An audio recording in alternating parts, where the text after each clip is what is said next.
Right before walking down the aisle, my fiancé's sister sneered, "You'll never be the woman he loves most. I'll always come first."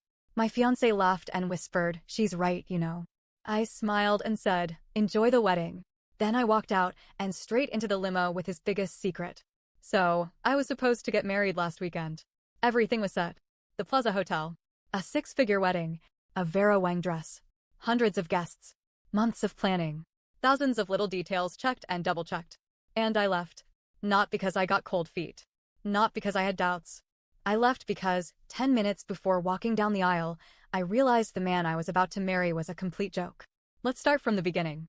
My fiancé, Nate, and I had been together for 4 years. Met in New York, both working in finance, both ambitious, both wanting the perfect life. I thought we were on the same page. I thought he was my person. I should have known better. The first red flag? His sister, Allison. She had zero boundaries. And when I say zero, I mean she was practically his second girlfriend. She would sit in his lap at family gatherings. She would jokingly refer to herself as the most important woman in his life. She had a meltdown when she found out I was moving in with him. She would openly say things like, "I don't think Nate should ever get married. He's meant to be free." At first, I told myself it was just an overprotective sibling thing. Some families are just weirdly close. I figured once Nate and I got engaged, she'd back off. She didn't. If anything, she got worse. The second red flag? Nate never really shut it down. He would laugh it off. Say she was kidding. Tell me I was being too sensitive whenever I got uncomfortable.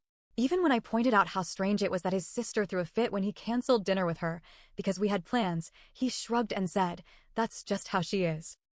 Looking back, that should have been enough. But love makes you stupid. Then there was the money situation. I knew Nate had expensive taste.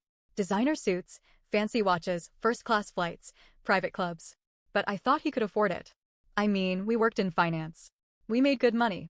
But something always felt off. Like the time his credit card got declined at Cipriani, and he laughed and said, "Oh, I must have hit my limit."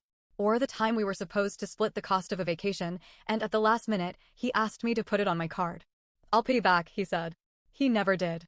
I convinced myself it wasn't a big deal. That maybe he was just bad with budgeting. I even offered to help him organize his finances once, and he brushed it off. The truth? I had no idea where his money was really coming from. Until 2 weeks before the wedding. I was at a work event, a charity gala at the Met, when I met a man named Bradley Peters. We got to talking. I mentioned I was getting married soon. He asked who my fiancé was. I told him. His expression changed immediately. "Brad, Nate? Nate last name? Me? Yeah, do you know him?" Brad laughs, "Yeah, I know him." He pulled out his phone, scrolled for a second, and then showed me a picture. It was a selfie of him and Nate. On a yacht. In Ibiza. That wasn't the shocking part. The shocking part? Nate was sitting on his lap. My stomach dropped. I forced myself to keep my face neutral. "How do you know him?" Brad smiled. "He didn't tell you?" "We've been involved for a while now." I thought I was going to throw up. Brad must have seen my face because he immediately went, "Oh my God. You didn't know." I shook my head. Then he looked genuinely pissed. Apparently, Brad had been funding Nate's entire lifestyle for the past 3 years. Rent, travel, clothes, expensive dinners. Everything. And Nate had led him to believe that I knew. That I was okay with it. "Wait, so you guys are together?" I asked, still in complete shock. Brad sighed. "Not exactly. I mean, yeah, we've been close." But he made it sound like it was an arrangement. That you were on board. I was shaking. 2 weeks before our wedding, and I found out my fiancé was someone's sugar baby. And he let me think he was just a rich guy who made some bad spending choices. Brad was livid. Not at me, at Nate. "He lied to both of us," he said. "That's cute." I don't know why, but I laughed. Maybe because it was so insane that my brain just refused to process it. And that's when Brad said, "What do you want to do about it?" And an idea started forming. I kept my mouth shut. I acted completely normal in the days leading up to the wedding. I let Nate think I was blissfully unaware. Let him pose for engagement pictures. Let him go to his bachelor party. Let him send me sappy texts about how he couldn't wait to spend the rest of his life with me. And then, 10 minutes before the ceremony, Allison walked into the bridal suite. I should have expected it. She walked up to me, smirking, eyes full of victory, and said, "You'll never be the woman he loves most. I'll always come first." And then, behind her, Nate appeared. And instead of shutting her down, instead of telling her to stop being a psychotic third wheel in his love life, he laughed. He looked at me and laughed. And then he said, "She's right, you know." I don't know what it was about those words, but something in me just clicked. This was never going to change. He was never going to put me first. Even without the Brad situation, even if we got married, I'd always be fighting for a place in my own husband's life. And I was done fighting. So I smiled. I handed Allison my bouquet. And I whispered, "Enjoy the wedding." Then I turned around, walked out of the plaza, and stepped into a waiting limo, where Brad was waiting for me. The door shut behind me with a soft click. The limo's air conditioning blasted against my skin, a sharp contrast to the heavy summer heat outside. Brad sat across from me, dressed in a sleek navy suit, one arm casually draped over the seat. He held a glass of whiskey in his hand, ice clinking softly as he swirled it. "That bad, huh?" he said, raising an eyebrow. I exhaled, slow and controlled, feeling the adrenaline surge through me. "Worse." Brad smirked and gestured toward the champagne chilling in the ice bucket between us. "Drink?" I didn't even hesitate. I popped the bottle, let it foam over a little, then poured myself a full glass. My hands were steady now. My pulse was slowing. I just walked out of my own wedding. But it wasn't over yet. Brad took a sip of his whiskey and watched me carefully. "So, what's the next move?" That was the thing, I wasn't done yet. I didn't just want to leave. I wanted to make sure Nate never forgot what he lost. I wanted him to hurt the way I hurt. I leaned forward, my fingers gripping the delicate stem of my glass. "How fast can you ruin his life?" Brad grinned. Back in the ballroom, chaos was already unfolding.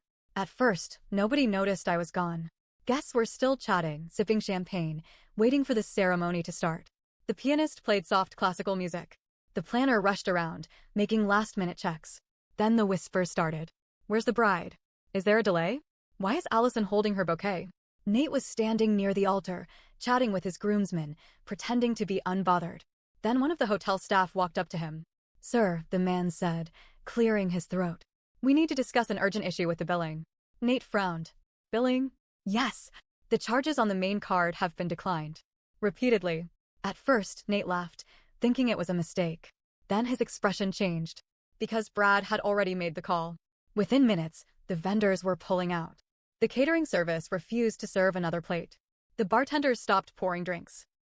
The wedding planner's assistant whispered something in her ear, and suddenly, she was storming toward Nate, demanding immediate payment. Then, the music stopped. Dead silence. The officiant, an old family friend, turned to Nate and said, "Where's the bride?" And that's when the panic finally hit him. His perfect wedding, his perfect day, was falling apart before his eyes. And I wasn't even there to watch it burn. Brad's fingers moved swiftly across his phone screen. "All right. The plaza's shutting everything down. Bartenders aren't serving. DJ's packing up. This should be fun." I sipped my champagne. "Not enough." Brad's eyes flicked up to mine, amused. "You're ruthless. You're just figuring that out?" He chuckled. "All right. What else?" I leaned back against the leather seat, my mind racing. Then an idea hit me. "You said he used your money for everything, right?" I asked. Brad nodded. "The apartment. The car. The memberships. All of it. Take it back." Brad's grin widened. "Now we're talking." He made another call. Within minutes, Nate's luxurious apartment, paid for by Brad, was no longer his. The keys? Revoked. The Porsche? On its way to being towed. The credit cards?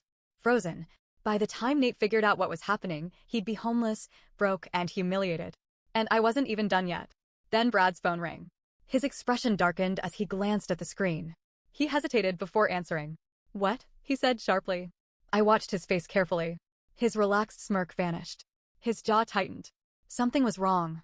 "Are you sure?" he asked. A long pause. Then he cursed under his breath and hung up. "What?" I asked. He exhaled and rubbed his jaw. "There's an issue." A bad feeling crept up my spine. "What kind of issue?" Brad met my gaze. Turns out I wasn't the only one Nate was taking money from. I froze. "What?" Brad leaned forward. "There's another man. A bigger deal than me. Someone with real power. And he's looking for Nate." I stared at him. "Who the hell are we talking about?" Brad ran a hand through his hair. "Damon Russo." I felt my stomach flip. Everyone in Manhattan knew that name. Damon Russo wasn't just rich, he was dangerous. The kind of man whose money came with unspoken rules. The kind of man you didn't just scam. And Nate had scammed him too. Brad shook his head. If Nate thinks losing his wedding is bad, he has no idea what's coming next. I took a slow breath. This wasn't just about revenge anymore. This was about survival. The limo was quiet now, except for the low hum of the city outside and the occasional clink of Brad's ice against his glass. I set my champagne down, my fingers gripping the stem a little too tightly. What do you mean? Nate scammed Damon Russo. Brad exhaled sharply and ran a hand through his hair. I mean exactly that. Damon isn't like me. He doesn't just throw money around for fun, he expects something in return. And if he doesn't get it, things get messy. I swallowed. Messy how? Brad gave me a long look. You ever hear about that hedge fund guy who went missing last year? I nodded. Yeah. Some billionaire? What was his name? Doesn't matter. Point is, he owed Damon money. One day, he's on his yacht in the Hamptons. Next day? Gone. No body, no news, just vanished. That's how Damon handles things. A cold chill ran through me. I had been thinking small. Petty revenge. Ruining a wedding. Freezing his credit. Watching him crumble. But this? This was bigger than me. And Nate had no idea what was coming for him. Nate was unraveling. The realization that I was gone had finally hit him. He had gone from casually checking his watch to full-blown panic mode. What do you mean she left? He snapped at the wedding planner, his voice rising. The poor woman looked like she wanted to disappear. She walked out, sir. I don't know why. She just left the bouquet with your sister and she left what with Allison. That's when he turned and really looked. Allison stood there, still clutching my wedding bouquet. Her hands were shaking, her face a furious shade of red. What the hell did you say to her? Nate demanded. Allison's lips parted, but nothing came out. Because she knew. This was her fault. She had pushed too hard. Had wanted too badly to be the most important woman in his life. And now, because of her, he had nothing. That's when his phone buzzed. A text from his building concierge. Nate, there's an issue with your lease. Please contact management ASAP. Then another. Portia Financial Services, we regret to inform you that your account has been terminated due to non-payment. Your vehicle is being repossessed. His stomach dropped. Something was seriously wrong. Then, another text. This one from a number he didn't recognize. Damon Russo wants to see you. Now. His hands went clammy. Because that was the text that could cost him his life. Brad's phone rang again. He stared at the screen, lips pressing into a thin line. Let me guess, I said. Damon? Brad exhaled. Yeah. And I need to answer this. He pressed the button and put it on speaker. Damon, Brad said smoothly. A deep, gravelly voice filled the car. I hear you've been playing games with my money. I went completely still. Brad shot me a look that said don't speak. Damon, Brad said calmly, this isn't about me. Then who's it about? Brad's jaw tightened. Nate. A low chuckle. The little rat. I had a feeling. You see, Brad, I don't like when people waste my time. And your boy Nate? He's wasted a lot of it. Brad leaned forward. What did he do? Damon let out a slow breath. Let's just say he convinced me to invest in something that doesn't exist. A fake deal. A shell company. Thousands of dollars funneled into nothing. And now he thinks he can walk away? I felt my stomach twist. This wasn't just Nate mooching off sugar daddies. This was fraud. Brad ran a hand down his face. How much are we talking? There was a pause. Then Damon said. 3 million. I almost choked on air. $3 million. Nate had conned a man like Damon Russo out of millions and thought he could get away with it. I gripped Brad's arm, trying to keep my voice steady. If Damon finds him first, what happens? Brad met my gaze, then turned back to the phone. Damon, let me handle this. Damon laughed. You don't handle things, Brad. You throw money at them. And unfortunately for Nate, I don't want money. I want him. Click. The line went dead. My heart was pounding now. I had walked away thinking I was leaving Nate to financial ruin. I hadn't realized I was leaving him to potentially die. Brad rubbed his temples. This is bad. I nodded, swallowing hard. Yeah, no kidding. Then I straightened. Brad, we have to find him first. Brad blinked. Why the hell would we do that? Because, I said, gripping my champagne glass so tight my knuckles turned white. As much as I hate him, I don't want him dead. Brad sighed, leaning back against the seat. All right, so where do we start? I exhaled, thinking. Then I grabbed my phone and started typing. Because if I knew Nate, if I really knew him, there was only one place he'd run to when his world started falling apart. And I was going to be waiting for him when he got there. Brad drove. I sat in the passenger seat, staring at my phone, trying to figure out where Nate would go. The limo had been abandoned. We needed something faster, something that wouldn't draw attention. Nate wasn't at the plaza anymore. I knew that because he called me. His name flashed on my screen. I hesitated. Then I picked up. Where the hell are you? His voice came through, frantic, angry, desperate. Funny, I said, I was about to ask you the same thing. Don't play games with me. You need to You think I'm going to help you? I snapped. After everything? I know about Brad. I know about Damon. You lied to me, Nate. For years. His breath was uneven. I didn't lie, I just. You just thought I was dumb enough to never find out. Silence. Then, Allison said something to you, didn't she? I laughed. Of course. Of course he would think his sister was the problem. You have much bigger problems than Allison, I said. Brad gestured for me to put the call on speaker. I did. Nate, Brad said smoothly. Damon wants his money. Silence. Then, I don't have it. Brad shook his head. Wrong answer. Nate's voice cracked. Please. You have to help me. You still have money, you can. Brad barked out a laugh. Oh, now you want my help? What happened to all that cocky bullshit? What happened to Brad won't care. I didn't think it was possible, but Nate sounded smaller. I messed up. Brad clenched his jaw. Yeah, you did. And Damon's not exactly the forgiving type. I can fix this. I just need time. You don't have time. I leaned in. Where are you, Nate? Silence. Then, the apartment. I glanced at Brad. The one you just revoked his lease on? Brad smirked. I turned back to the phone. Stay there. We're coming. When we arrived, the doorman wouldn't let us up. Mr. Last Name is no longer a resident here, he said, stone-faced. Brad slid him a crisp 100. We'll only be 10 minutes. The doorman hesitated, then nodded. We took the elevator up. When the doors opened, the hallway was eerily quiet. Then we saw him. Nate was sitting on the floor outside the apartment, knees up, head in his hands. His tie was loosened, his hair disheveled. He looked up when he saw us. You did this, he said to Brad. Brad snorted. You did this to yourself. I crossed my arms. Stand up. Nate hesitated. Then, slowly, he did. I stared at him. This was the man I was supposed to marry. And now? I felt nothing for him. Did you ever love me? I asked. He flinched. Of course I did. I tilted my head. So when you were flying to Ibiza with Brad, or scamming Damon Russo out of millions, was that love? His jaw clenched.